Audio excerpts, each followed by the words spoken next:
Praise lord అండి. వందనాలు. బాగున్నారా? చాలా సంతోషం ఈ విధంగా కలుసుకోవడానికి దేవుడు మరి చక్కటి అవకాశం ఇచ్చాడు. అందరి బట్టి దేవునికి మహిమ కలుగును గాక. మరి ఈ రోజున పరిశుద్ధ లేఖనాల నుంచి దేవుని వాక్యాన్ని చూసుకుందాం. నిర్గమకాండం 13వ అధ్యాయం 20వ వచనం.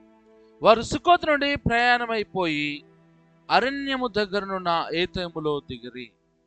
ఈరోజు మనము సుక్కోత్ అనే ప్రాంతం గురించి వినబోతున్నాం. ఇదంతా ఎందుకు అంటే ఈ పట్టణాల పేర్లు లేకపోతే ఈ ప్రాంతాల పేర్లు మనం ఎందుకు వింటున్నాం అంటే విశ్వాస యాత్ర అనే కాన్సెప్ట్లో మనము ఈ వాక్యాలు వింటున్నాం. విశ్వాసపు యాత్రలో మనము మన విశ్వాస యాత్ర ఎలా ముందుకు కొనసాగించాలి. ఈ విశ్వాస యాత్రలో అడ్డంకులు వస్తాయి, ఆటంకాలు వస్తాయి, ఇబ్బందులు వస్తాయి. మనము మన విశ్వాసంలో ముందుకు కొనసాగాలి అంటే ఎన్నో ఇబ్బందులు ఎదుర్కోవాల్సి వస్తుంది. ఆ ఇబ్బందుల్ని, పరిస్థితుల్ని, శ్రమల్ని అధిగమించి ఏ విధంగా మనం ముందుకు కొనసాగాలి అంటే ఇశ్రాయేలు జనాంగము ఐగుప్తు నుంచి విడిపించబడిన తర్వాత కానాను చేరే వరకు మధ్యలో 40 సంవత్సరాలు అరణ్య ప్రయాణం చేశారు. అరణ్య యాత్ర అంటారు. అంటే వారు ఆ 40 సంవత్సరాల ప్రయాణం ఏ విధంగా చేశారు, ఎన్ని ఎడుదొడుకులు ఎదుర్కొన్నారు, ఎలాంటి పరిస్థితులు ఉన్నారు, ఎన్ని కింద పడ్డారు, పైకి లేచారు, శ్రమలు ఎదుర్కొన్నారు, ఎన్నో పరిస్థితులు కూడా వారు వెళ్ళినప్పుడు ఆ 40 సంవత్సరాల అరణ్య యాత్రని దేవుడు నాకు ఇచ్చిన ఆలోచన ప్రకారం ఈరోజు మన విశ్వాస యాత్రలో ఎలా మనకు ఉపయోగకరంగా ఉంటుందో ఒక్కొక్క విషయాన్ని చూస్తున్నాం.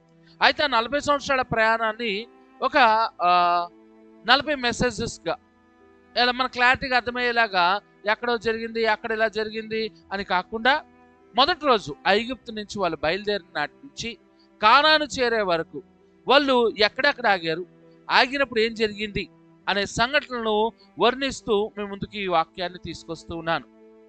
మొన్నటి దినాన్ని మనం విన్నాము, రామ్సేసు అనే ప్రాంతానికి వారు చేరుకున్నారు.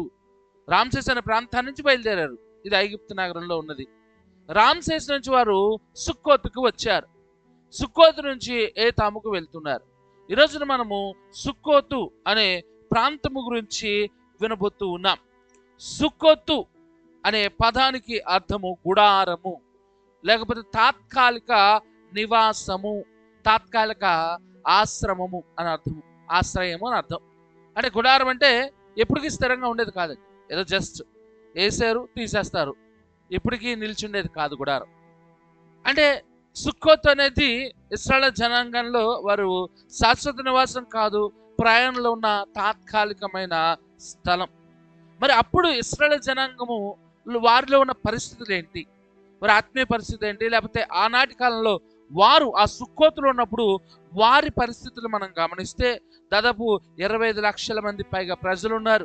వారితో పిల్లలు, పశువులు, వృద్ధులు, జంతువులు చాలా ఉన్నాయి. అది ఒక తొందరపాటు ప్రయాణం. వారికి గూగుల్ మ్యాప్స్ లేవు, ఎక్కడికి వెళ్తారో తెలియదు, ఎలా వెళ్తారో తెలియదు, స్పష్టమైన మ్యాప్ లేదు. ఒక రకంగా భయంగా ఉంది, ఒక పక్కన ఆనందంగా ఉంది. వారి ఆత్మీయ స్థితి మనం గమనిస్తే ఆ రోజు ఒక పక్కన భయం ఏంటంటే ఎటు వెళ్తాము, ఎలా వెళ్తాము, ఏంటో. ఈ వెనక నుంచి చూస్తే ఫరో ఏమన్నా వస్తాడేమో, ముందుకెళ్తే ఎవరితో యుద్ధం చేయాలో తెలియదు, ఎలా బతకాలో తెలియదు, ఒక భయం ఉంది. మనకు ఇంకొక ఆనందం ఏంటంటే వారు ఈరోజు ఆ స్వతంత్రంగా గాలి పీల్చుకోగలుగుతున్నారు, స్వతంత్రంగా అరవగలుగుతున్నారు, స్వతంత్రం ఇంకొకరితో మాట్లాడగలుగుతున్నారు. ఆ స్వేచ్ఛను బట్టి ఆనందం. ఒక పక్కన భయంతో ఉన్నారు, ఒక పక్కన ఆనందంతో ఉన్నారు. ఆత్మీయ స్థితి ఇంకా ఐగుప్తు జ్ఞాపకాలను జ్ఞాపకం చేసుకుంటూనే ఉన్నారు. పూర్తిగా విశ్వాసం రాలేదు దేవుని పట్ల. ఆనాటి పరిస్థితులు, సుక్కోతులు ఇశ్రాయేలు జనాంగం ఉన్న పరిస్థితులు మనం గమనించాం. మరి నేడు ఆ సుక్కోత్ అనే ప్రాంతము ఎలా ఉంది ఈ రోజు అంటే, ఈరోజు సుక్కోత్ ప్రాంతము టెల్డీర్ అల్లాగా గుర్తించబడింది. టెల్డీర్ అలా, దాని పేరు టెల్డీర్ అల్లాగా గుర్తించబడింది. ఇది జోర్డాన్ కొత్తగా ఏర్పడిన జోర్డాన్ సిటీకి దగ్గర ఉన్న జర్కా నది పక్కన ఒక మైలు దూరంలో, ఉత్తరాన ఒక మైలు దూరంలో జోర్దాన్ నది ప్రాంతంలో ఉన్న ఎత్తైన ఒక దిబ్బగా ఉన్నది. ఇది ఈరోజు కొన్నది, కానీ ఇది ఇక్కడ ఒక ఎత్తైన దిబ్బగా ఉంది. ఇక్కడ నివాసాలు లేవు, ఏమీ లేవు.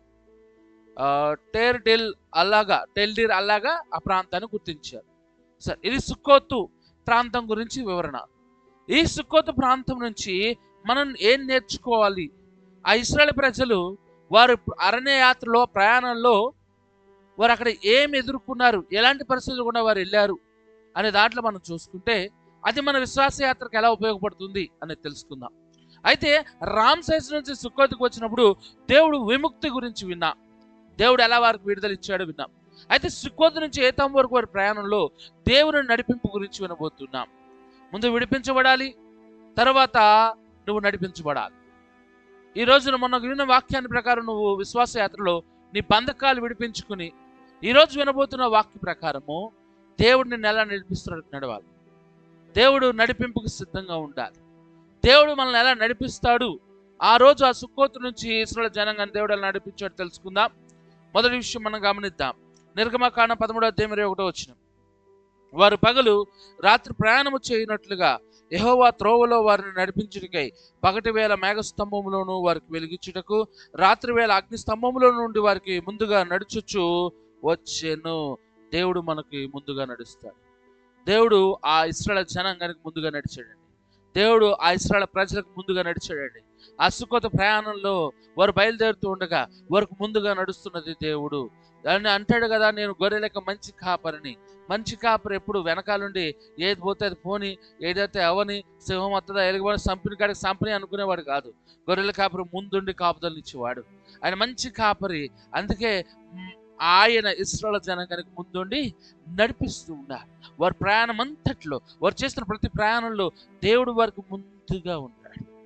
ఈ రోజున మన విశ్వాస యాత్రలో మనం తెలుసుకోవాల్సింది, నీ ప్రతి ప్రయాణంలో, నీ ప్రతి ఆలోచనలో, నీ ప్రతి పరిస్థితిలో, నువ్వు ఎదుర్కొన్న ప్రతి దాంట్లోనూ ముందుగా దేవుణ్ణి పెట్టు. ముందుగా దేవుణ్ణి పెట్టు. ఉదయం లెగ్గానే కళ్ళు తెరుస్తుండగానే నువ్వు చేయాల్సింది తెలుసా? ప్రార్థన. కూర్చుంటావో, మోకరిస్తావో, పడుకునే చేస్తావో, నుంచుంటావో, ఎలా చేస్తావు అన్నది పక్కన పెట్టు. నీ మొదటి సమయం దేవునికి ఇవ్వు. అది 5 నిమిషాలు ఇస్తావు, 10 నిమిషాలు ఇస్తావు, ఎంత ఇస్తావు అన్నది పక్కన పెట్టు.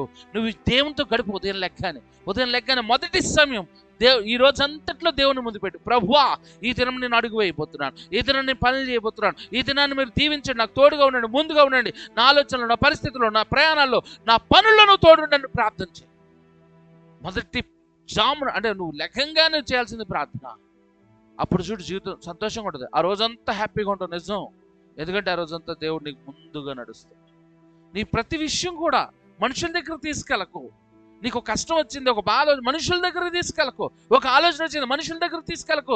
ముందుగా దేవుని దగ్గర తీసుకురా. నీ భర్త కన్నా ముందుగా, నీ భార్య కన్నా ముందుగా, నీ స్నేహితుల కన్నా ముందు దేవునికి వివరించు నీ పని నిర్ణయం. మనుషులకి కాదు. దేవునికి ఎప్పుడైతే నువ్వు ముందుకి స్థానం ఇస్తావో దేవుడు నీ ముందుండి నిన్ను నడిపిస్తాడు.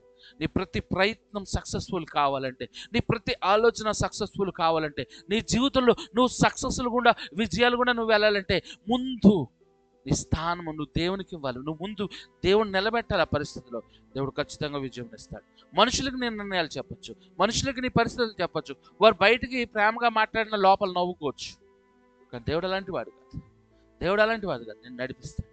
ఎక్కలేని ఎత్తైన స్థితిలో నిన్ను నిలబెడతాడు. హల్లెలూయా. దేవుడు మన జీవితాల్లో ముందు నడిపించువాడు ఆయనే. రెండో విషయం చూద్దాం. దేవుడు నడిపింపు అద్భుతంగా ఉంటుంది. దేవుడే ముందుండి నడిపిస్తాడు. నడిపింపులో దేవుడు నడిపిస్తే ఆయన నడిపింపు ఎలా ఉంటుందంటే ఆయన ముందుండి నడిపిస్తాడు. రెండోది ఆయన నడిపింపు అద్భుతంగా ఉంటుంది, అద్భుతాలుగా ఉంటుంది. ఇందాక చదువుకున్న వచ్చిన నిర్గమ 13:21 వారు పగలు రాత్రి ప్రయాణము చేయనట్లుగా యెహోవా త్రోవలను వారిని నడిపించుటకై పగటి వేళ మేఘ స్తంభములోను వారికి వెలిగించుటకు రాత్రి వేళ అగ్ని స్తంభములోను ఉండి వారికి ముందుగా నడుచు వచ్చాను. అద్భుతంగా నడుస్తున్నారండి. అద్భుతాలలో నడుస్తున్నారు. వారి జీవితాల్లో వాళ్ళు ఎడారిలో ఉన్నారు, అరణ్యంలో ఉన్నారు. సుక్కోతు ఒక పుడికి పాడైన దెబ్బే, అదొక ఎత్తైన దెబ్బ, ఎడారి ప్రాంతం. అలాంటి ఎడారి ప్రాంతంలో భయంకరమైన ఎండ తగులుతూ ఉంటుంది. అయితే దేవుడు తన ప్రజల్ని కష్టపెట్టి వదిలేసేవాడు కాదు. ఆ ఎండ దెబ్బలు కలగకుండా ఆయన మేఘ స్తంభాన్ని పెట్టాడంట. వారు ఎక్కడ నడుస్తున్న వారి నెత్తి మీద మేఘం ఉంది. 40 సంవత్సరాలు ఉంది. ఇది ఒకరోజు 2 రోజులు కాదు. దేవుడు ఎప్పటికీ నేను విడిచిపెట్టేవాడు కాదు. ఇక్కడ గమనించవచ్చు. దేవుడు ఒకరోజు కొరకే నిన్ను కాపాడేవాడు కాదు. ఎప్పటికీ నిన్ను విడిచిపెట్టాడు. వారు 40 సంవత్సరాల ప్రయాణంలో వాళ్ళ నెత్తి మీద చూస్తే ఏముండేదంటే పగలంతా కూడా మేఘస్తంభం ఉంది. ఆ ఎడారి ప్రాంతంలో, అరణ్య ప్రాంతంలో కారు చీకటి. ఆ చీకటిలో ఏమైపోతారంటే భయంకరమైన చలి, చచ్చిపోతారు. చీకటి కనబడద్దు, ఏ జంతువులు అటాక్ చేస్తాయో తెలీదు. ఆ తర్వాత భయంకరమైన చలికి గడగడి చేస్తారు. అలాంటి పరిస్థితుల్లో దేవుడు రాత్రి వారికి దీపస్తంభానికి పెట్టాడు. అగ్ని స్తంభంలో ఉండి, ఆయన ఉన్నాడు అక్కడ రాయబడి, అగ్నిస్తంభంలోనూ ఉండి. ఎంత గొప్ప విషయం చూడండి ఇక్కడ. ఇశ్రాయేలు జనాంగం 25 లక్షల మంది, ఆ ప్రజల పైన ఉదయం అయితే మేఘస్తంభం వస్తుంది, వర్షం పడతలే, మేఘం ఉంటుంది, వర్షం పడతలా, వారికి చల్లగా ఏసీ అనమాట. రాత్రి అయితే వెచ్చదనం కోసం ఈరోజు రూమ్ హీటర్స్ వాడుతున్నారు కొంచెం డబ్బున్న వాళ్ళు. ఆ రోజు దేవుడు వారికి ఇచ్చాడండి. ఎంత గొప్ప భాగ్యం ఇచ్చాడు తెలుసా వాళ్ళకి, ఎంత ధనవంతులకు ఉండే స్థాయి ఉందో తెలుసా వాళ్ళకి. ఆ రోజుల్లోనే దేవుడు వాళ్ళకి ఏసీ పెట్టాడు, ఆకాశంలో ఎండదగలకుండా. ఆ రోజుల్లోనే దేవుడు వాళ్ళకి హీటర్ ఇచ్చాడు. ఏంటిది? అగ్నిస్తంభం. రాత్రికి అగ్నిస్తంభం వచ్చి అది మెల్లమెల్లగా వీళ్ళకి వెచ్చదనాన్ని ఇస్తుంది. హల్లెలూయా. అంటే అద్భుతాల ద్వారా నడుస్తున్నారు. కానీ ఇశ్రాయేలు జనాంగం చూడండి, దేవుడు అసలు వాళ్ళు విడిచిపెడితే బతుకుతారా? రోజు ఉదయం ఉంటుంది, సాయంత్రం, అసలు ఏ రోజు లేదండి, గ్యాప్ లేదు. అయినప్పటికి నీ దేవుడు లేడు, ఎవడు లేడు అంటారు వీళ్ళు. అయినప్పటికి ఏమంటారు? దేవుడు లేడు. ఎంత గొప్ప జనాంగమో. సరే, అయితే ఇశ్రాయేలు జనాంగాన్ని దేవుడు అద్భుతాల గుండా నడిపిస్తాడు. ఈరోజు దేవుడు నీ పరిస్థితుల్లో నువ్వు దేవుని నమ్మగలిగితే, దేవుని విశ్వసించగలిగితే, నీవు ముందుగా అడుగు వేయగలిగితే, ఈ పరిస్థితుల్లో దేవుడు నిన్ను అద్భుతాలు గుండా నడిపిస్తాడు, అద్భుతంగా నడిపిస్తాడు. ఇక్కడితో నీ జీవితం క్లోజ్ అని ఇతరులు అనుకోవచ్చు, ఇక్కడితో నీ బ్రతుకు ఆగిపోయిందని నీ స్నేహితులు, నీ బంధువులు నవ్వుకొని పండగ చేసుకోవచ్చు. కానీ దేవుణ్ణి నువ్వు గనక నీ జీవితంలో ముందు పెట్టి, నీ ప్రతి పరిస్థితి విన్నవించుకొని ప్రార్థన చేసి, అయ్యా నా జీవితాన్ని మార్చని నువ్వు అడగగలిగితే అద్భుతాల గుండా నడిపిస్తాడు. చూసేవాడికి అద్భుతంగా ఉంటుంది నీ బతుకు. నీ జీవితం నీ చేతిలోనే ఉంది. మొరపెట్టు దేవునికి, ప్రభువా నా బ్రతుకుని మార్చు, నా జీవితాన్ని ఇలా కాదునా గొప్పగా నడిపించని ప్రార్థన చేయి. దేవుడు నడిపించడానికి సిద్ధంగా ఉన్నాడు. ప్రియ సహోదరి సహోదరుడా, ఆయన నడిపించబోతాడు, నడిపిస్తాడండి. నీ జీవితాన్ని గొప్పగా నడిపిస్తాడు. ఆయన సిద్ధంగా ఉన్నాడు నడిపించడానికి. మొరపెడితే ఆ ఇశ్రాయేలు జనాంగాన్ని అద్భుతాలు కూడా నడిపించినట్లుగా నీవు ఊహించలేనివి కూడా నీ జీవితంలో జరుగుతాయి. అంత గొప్పగా నడుస్తావు. ఎవరైతే నీ జీవితం ఆగిపోయిందని నవ్వుకున్నారో వాళ్ళు ముక్కున వేలేసుకుని ఎంత అద్భుతంగా వారి బ్రతుకు మారిందా అన్నట్లుగా నువ్వు జీవించాలంటే దేవుని సన్నిధిలో మొరపెట్టు, దేవుని ముందు పెట్టు. దేవుని నీ జీవితంలో కార్యం చేస్తాడు. 2 విషయాలు విన్నాం మనం ఇప్పుడు వరకు. 3వ విషయం చూస్తే కీర్తనల గ్రంథం 32వ అధ్యాయం 8వ వచనం. కీర్తనలు 32:8. నీకు ఉపదేశం చేసేదను, నీవు నడవలసిన మార్గము నీకు బోధించదును, నీ మీద దృష్టి ఉంచి నీకు ఆలోచన చెప్పేదను. దేవుడు అంటాడు, దేవుడు నడిపింపు స్పష్టంగా ఉంటుంది. అంటే దేవుడి నడిపింపు చాలా స్పష్టంగా ఉంటుందండి. నువ్వు నడవలసిన మార్గం నీకు బోధించను. నువ్వు ఎలా నడవాలో, ఎటు నడవాలో, ఎలా వెళ్ళాలో నీకు సరిగ్గా బోధించదను అంటున్నాడు. ఆయన నడిపింపు ఎప్పుడు స్పష్టంగా ఉంటుంది. ఇది మాత్రం మర్చిపోకు. ఆయన నడిపింపు చాలా స్పష్టంగా, చాలా క్లారిటీగా ఉంటుందండి. అంటే మనకు బేసిక్గా గూగుల్ మ్యాప్ అనేది ఉంది ఈ రోజుల్లో. అది చూసుకుని వెళ్తా ఉంటే, మొన్న ఎవడో చూశాను, అది గూగుల్ మ్యాప్ చూసుకుంటూ చెరువులోకి వెళ్ళిపోయింది కారు. ఈ యొక్క గూగుల్ మ్యాప్ కూడా ఒక్కోసారి ఏం చేస్తుంది అంటే, ఇక్కడ వెళ్ళాల్సింది ఇలా చూపిస్తుంది, కరెక్ట్గా అక్కడికి వెళ్ళి ఇలా తిరగమంటుంది. అంత టెక్నాలజీ పెరిగిపోయిన ఈ రోజుల్లోనే ఈ గూగుల్ మ్యాపే నేను ఎర్ర తిప్పుతున్నప్పుడు, కానీ దేవుడు ఆ రోజు అరణ్య మార్గంలో, వాళ్ళకి రోడ్డులు లేవు, వాళ్ళకి బస్సులు లేవు, ట్రైన్లు లేవు, వారికి ఒక రోడ్డే లేదు. ఆ చీకటిలో ఆ పరిస్థితులు కూడా దేవుడు వారిని ఒక స్పష్టమైన మార్గంలో నడిపిస్తున్నాడు. వారికి ఒక స్పష్టతని ఇస్తున్నాడు. ఎలా నడవాలి, ఎలా ముందుకు కొనసాగాలో నేర్పుతున్నాడు. అలాగే దేవుడు నడిపింపు మన జీవితాలు ఇప్పుడు స్పష్టంగా ఉంటుంది. ఆయన నీకు బోధిస్తాడు నువ్వు ఎలా నడవాలి, నీ జీవితంలో నువ్వు ఎలా స్టెప్స్ వేయాలి, నువ్వు ముందుకు ఎలా కొనసాగాలి, నువ్వు తీసుకున్న నిర్ణయాల్ని ఎలా సక్సెస్ఫుల్గా నువ్వు మార్చుకోవాలి, నీ జీవితంలో ఎక్కడ నువ్వు సరి చేసుకోవాలి, ఎక్కడ నువ్వు ఎక్కాలి, ఎక్కడ నువ్వు తగ్గాలి అనేది వాక్యం నీతో రోజు మాట్లాడుతూనే ఉంటుంది. పరిశుద్ధ లేఖనాలు మనతో రోజు మాట్లాడుతూనే ఉంటాయి. ఆ పరిశుద్ధ లేఖనాల ప్రకారం, దేవుడు చెప్పే మాటల ప్రకారం, దేవుని వాక్యం వింటున్న దాని ప్రకారము, అది ప్రసంగాల ద్వారా అయినా, నువ్వు చదువుకుంటున్నప్పుడైనా దేవుడు నీ నడిపింపు కొరకు స్పష్టమైన మార్గాన్ని తెలుస్తాడు. నిన్ను స్పష్టంగా ఎలా ఉండాలో నడిపిస్తాడు. ఆ వాక్యం నువ్వు చదువుతుండగా దేవుడిని మాట్లాడుతూ నువ్వు ఎక్కడున్నావు, ఎక్కడ ఆగిపోయావు, నువ్వు నడుస్తున్న పరిస్థితుల్లో, నీ విశ్వాస యాత్రలో నువ్వు ఎక్కడ ఆగిపోయావు, ఎలా ముందుకు కొనసాగాలి, నీ జీవితాన్ని ఎందుకు నువ్వు ఆపుకుంటున్నావు అనే వాక్యముల ద్వారా దేవునితో మాట్లాడుతున్నప్పుడు ఒక స్పష్టత కలుగుతుంది నీ జీవితంలో. స్పష్టంగా దేవుడు నడిపిస్తాడు. నిన్ను నడిపించడానికే ఆయన నీ చేయి పట్టుకుని నడిపిస్తాడు. ఆయన వదిలేసేవాడు కాదు, నీ చేయి పట్టుకుని గమ్యానికి చేర్చేవాడు ఆయన. కాబట్టి ఆగిపోక సాగిపోము. ఇక్కడ మనం చూస్తున్నాం దేవుడు ఇశ్రాయేలు జనాంగానికి ఒక స్పష్టమైన మార్గంలో నడిపించినట్లుగా నీ జీవితంలో ఒకవేళ నువ్వు ఎక్కడ ఆగిపోయిన స్థితిలో ఉంటే, గందరగోళంగా నీ చుట్టూ ఏం చేయాలో తెలియని పరిస్థితుల్లో నువ్వు ఉంటే, ఎటు వెళ్ళాలో తెలియని పరిస్థితిలో ఉంటే, వాక్యం చదువు, ప్రసంగాలు విను. దేవుడు నీకు స్పష్టత ఇస్తాడు. సక్సెస్ఫుల్గా నీ జీవితాన్ని ముందుకి లీడ్ చేయగలుగుతావు. ఇక మనము చివరి విషయాన్ని చూసుకుందాం. సామెతల గ్రంథము 3వ అధ్యాయం 6వ వచనంలో, నీ ప్రవర్తన అంతటి యందు ఆయన అధికారం ఒప్పుకొనుము, అప్పుడు ఆయన నీ త్రోవలను సరళము చేయును. మనము దేవుని నడిపింపు కావాలంటే విధేయత అవసరం. దేవుని నడిపింపకండి, మన విధేయత అవసరం. ఎందుకంటే నడిపించేవాడు దేవుడై ఉన్నాడు.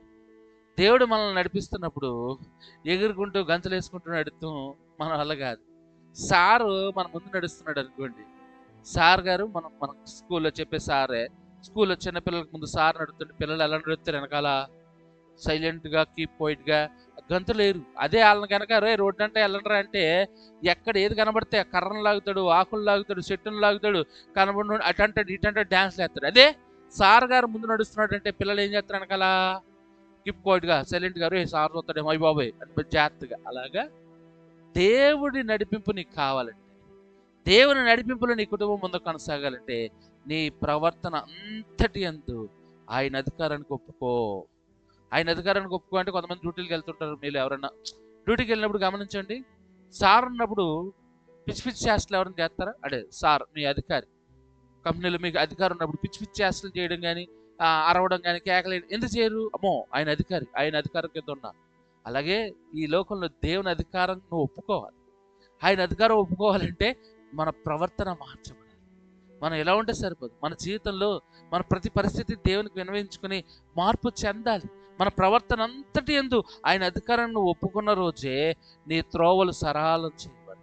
నీ త్రోవలు ఇరుకు మార్గములు గొప్పగా తెరవబడతాయి. నువ్వు ముందుకు కొనసాగాలంటే నీ ప్రవర్తనను మార్చుకో, నీ ఆలోచన శైలిని మార్చుకో, నీ పాపపు పద్ధతిని మార్చుకో. నేను పాపంలోనే కొనసాగుతాను, దేవుడు నన్ను నడిపిస్తాడంటే అది ఎప్పటికీ జరగదు ప్రియ సహోదరుడా. ఒకవేళ నీలో ఏదన్నా ఒప్పుకోలేని పాపం ఉంటే అది ఒప్పుకో. ప్రభు చెంత ఆయన నడిపించడానికి సిద్ధంగా ఉన్నాడు కదా, ఆయన నిన్ను జీవితాన్ని ముందు కొనసాగించడానికి సిద్ధంగా ఉన్నాడు కదా. అయినప్పటికీ నువ్వు ఒప్పుకోకపోతే, నీలో మార్పు రాకపోతే ఎక్కడి వరకు నడిపిస్తాడు ఆయన? కాబట్టి మార్పు చెందు. పాటలు పాడతాం కాదు, లోకంలో నడిపిస్తాడు నా దేవుడు, శ్రమలోనైనా నన్ను విడువడు. నిజంగా విడవడు ఆయన, కానీ పాటలు మాత్రం పాడతాం. మన జీవితంలో ఆయన చేతిలో నుంచి నడిపిస్తుంటే చెయ్యి లాగేసుకుంటాం. మన చెయ్యి అప్పుడే ఆయన చేతిలో ఉండాలి. అంటే మన ప్రవర్తన మార్చుకోవాలి. మన ప్రవర్తన మార్చుకుని మన చేతిని ఎప్పుడు దేవుని చేతులు పెట్టి ఆయన నడిపిస్తాడు నడవాలి. ఈరోజు మనం చూసుకుంటూ వచ్చాం, సుక్కోతు ప్రయాణంలో దేవుడు ఇశ్రాయేలు జనాంగాన్ని ఎలా నడిపించాడు. మన పరిస్థితులు ఎలా ఉన్నా దేవుడు మనల్ని విశ్వాసయాత్రలో నువ్వు దేవుని యందు విధేయత కలిగి ఉంటే, నువ్వు మారగలిగితే దేవుడు అద్భుతంగా నీ జీవితంలో ముందుకు నడిపిస్తాడు. మనం ఎలా ఉన్నాం? విముక్తి తర్వాత నడిపింపు. ఈరోజు మనం నడిపింపులో ఉన్నాం, సుక్కోతులో. కాబట్టి మనం ఒకవేళ ఇంకా నడవలేని పరిస్థితుల్లో ఆగిపోయి ఉంటే దేవుడు ఒక అవకాశం ఇస్తున్నాడు. ఆయన నిన్ను నడిపించబోతున్నాడు. ఒకవేళ ప్రార్థన చేయను, ప్రార్థన చేశాను, నడిపిస్తాడు. పరిశుద్ధుడానికి వందనాలయ్యా తండ్రి. నా జీవితంలో నేను ఆగిపోయిందనేమో, నాకున్న పరిస్థితుల్లో నేను ఆగిపోయానేమో, కానీ నా ప్రతి పరిస్థితి మార్చయ్యా, నా ప్రతి స్థితిగతి మార్చయ్యా. నన్ను నడిపించు. ఇదిగో నా చెయ్యి పట్టుకొని నడిపించు. నడిపించేది నీవే. ఒకవేళ నాలో ఏదైనా మార్పు కావాలి, మార్పు దయచి నన్ను మనం మార్చు నాయన. దేవా, నా పాపాలను తొలగించి నన్ను నడిపించు ప్రభా. నాకు ముందు నుండి నడిపించు, అద్భుతాల గుండా నడిపించు, ప్రతి పరిస్థితిని మార్చేలా నడిపించు ప్రభా. ఇదిగో నాయన ఆగిపోయిన నా బ్రతుకుని, నా కుటుంబాన్ని ముందుకు నడిపించి బలపరచమని యేసు మంచి నామమున తండ్రి, ఆమేన్. ప్రైజ్ ది లార్డ్ అండి, వందనాలు. ఒకవేళ ఈ వీడియో మీకు నచ్చినట్లయితే ఇతరులకు షేర్ చేసి వారిని కూడా ఈ విషయాలు వినమనండి. అలాగే ఒకరినొకరు విశ్వాస యాత్రలో మనము బలపడదాం. అలాగే కామెంట్ చేయండి, మీ ప్రతి ప్రార్థన వస్తే కామెంట్ చేయండి. అలాగే మీ లైక్ చేయండి, కామెంట్ చేయండి. వందనాలు అండి అందరికీ.